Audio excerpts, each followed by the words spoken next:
Hello दोस्तों, नमस्ते। नए साल की हार्दिक शुभकामनाएं।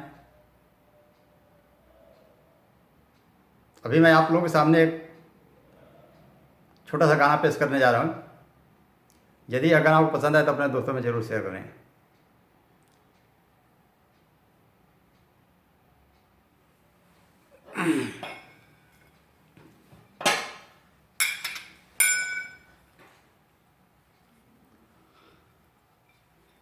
गाने का भाव दे कैसे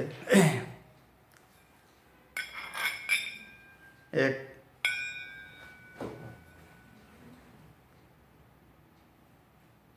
एक पत्नी एक शराबी पति के चक्कर में परेशान हो गई।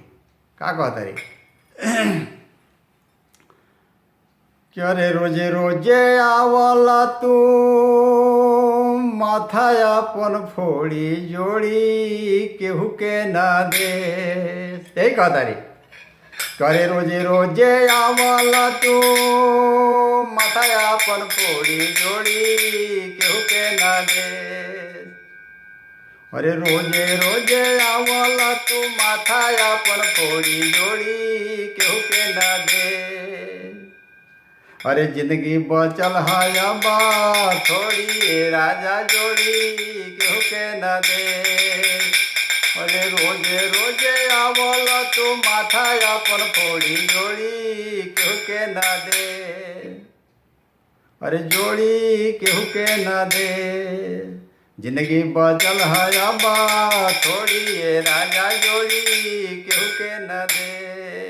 आए का कहता रे कि घर में ना आटा तेल नाही फूटी कौड़ी।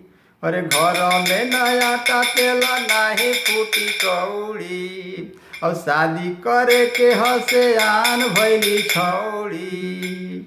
और केहू के नींद ना आवेले।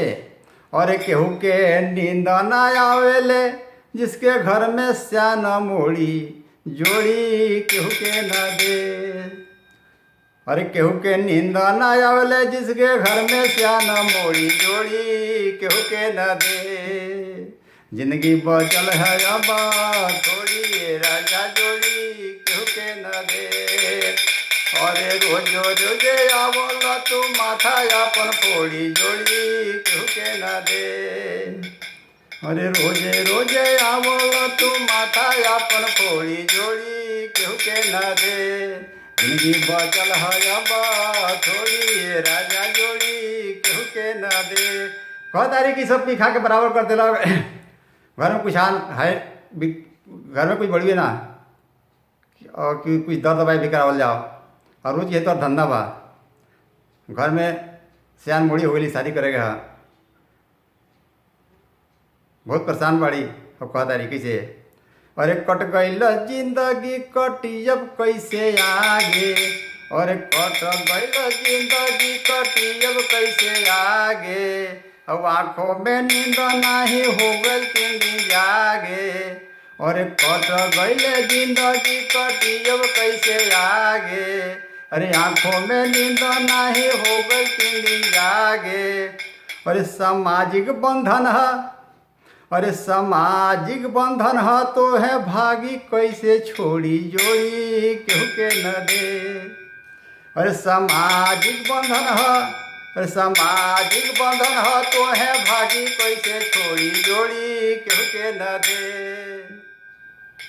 अरे जोड़ी केहू के न दे। जिंदगी बचल है बा थोड़ी राजा जोड़ी केहू के न दे। जिंदगी बचल है बा थोड़ी राजा जोड़ी केहू के न दे। अरे जोत जमीन अरे जोत जमीन गईले। अरे जोत जमीन गईले पेट के लाचारी में। कहताई अरे जोत जमीन गईले पेट के लाचारी में। अब लगता कि घरवा जाई फेंका के उधारी में। अरे जोत जमीन गईले जोत जमीन गईले पेट के लाचारी में। अब घरवा भी जाई। अरे घरवा भी जाई अब ठेका के उधारी में। कहतारी अरे बलमा हमार अब नासा कैसे छूटी, अरे बलमा हमार अब नासा कैसे छोड़ी जोड़ी केहू के न दे।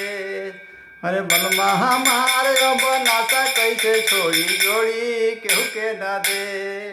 जिंदगी बचल है अब थोड़ी ये राजा जोड़ी केहू के न दे।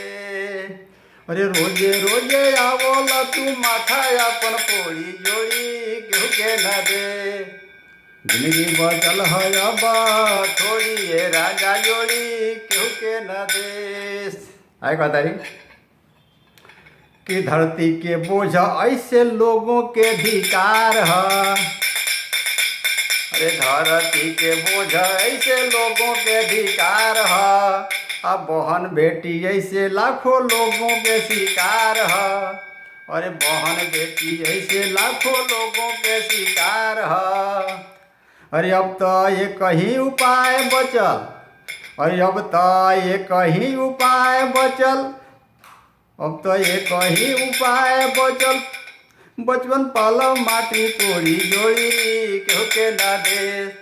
अरे अब तो एक ही उपाय बचवा पालो माटी कोड़ी जोड़ी केहू के न दे। जिंदगी बचल है अब थोड़ी ये राजा जोड़ी केहू के न दे। जिंदगी बचल है अब थोड़ी ये राजा जोड़ी केहू के न दे। अरे रोजे रोजे आवला तू माथा अपन फोड़ी जोड़ी केहू के न दे। अरे रोजे रोजे आवला तू माथा अपन फोड़ी जोड़ी केहू के न दे। जिंदगी बचल है अब थोड़ी ये राजा जोड़ी केहू के न दे। जिंदगी बचल है अब थोड़ी ये राजा जोड़ी केहू के न दे।